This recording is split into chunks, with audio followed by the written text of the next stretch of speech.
I never understand spending so much money on what is functionally identical to a bargain mouse you can find anywhere.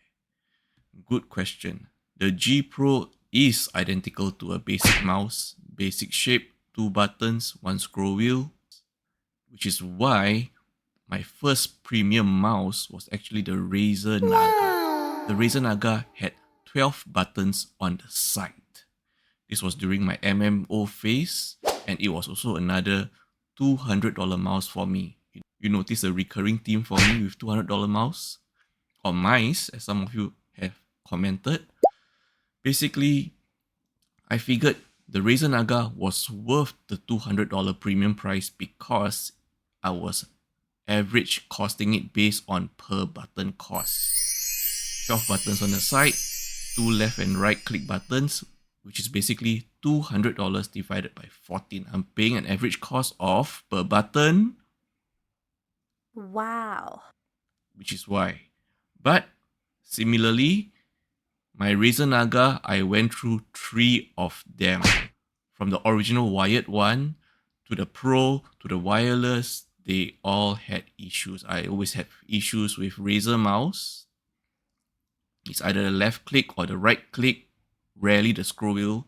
Something will stop registering or become slow to register, and which is why I got frustrated and switched to Logitech. Yes, I used to be a super heavy Razer fanboy, but now I've switched to Logitech. I'm trying to avoid Razer products because I don't see the need for, 2 sets of software, a Logitech software G Hub and then another Razer set of software. So I just prefer, if I'm with Logitech, I just use all Logitech all the way. I do not want to mix and match the brands. Anyway, so why did I switch to the G Pro if it is functionally like a basic mouse? Well, I wanted to be good. I wanted to be like Shroud.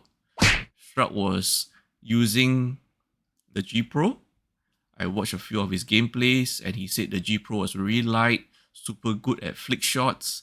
And even though I'm old, I always have aspirations to be like one of the top fraggers in Valorant, Wow. CS, whatever the flavor of the month FPS might be at that time.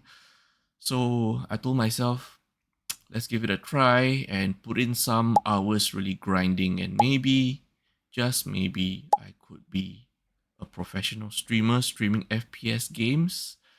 As you can see, sadly, it didn't work out. Sometimes FPS games and the mouse that you use, I'm sure I'm not the only one here. Sometimes you think what you need to achieve that edge is just a better mouse. Well, in my case, it isn't. And in my case, even any amount of practice, it doesn't really improve my reaction time. I've tried the mouse aim programs, mouse targeting programs to practice your shots and all that. It doesn't really help me. I'm still hard stuck bronze in Valorant. And then shout out to everyone for telling me that there are now optical switches for your left and right click. There's even optical switches for scroll wheels. And also shout out to all of you for recommending the G502. I have been looking at the G502. I am considering to get it. My only consideration is that it is slightly heavier and it is slightly wider. I do have a little bit of constraint of table space for the mouse / mice. So, what about you? Have you ever thought upgrading your mouse was the next step to bringing your gameplay to the next level, and did it help?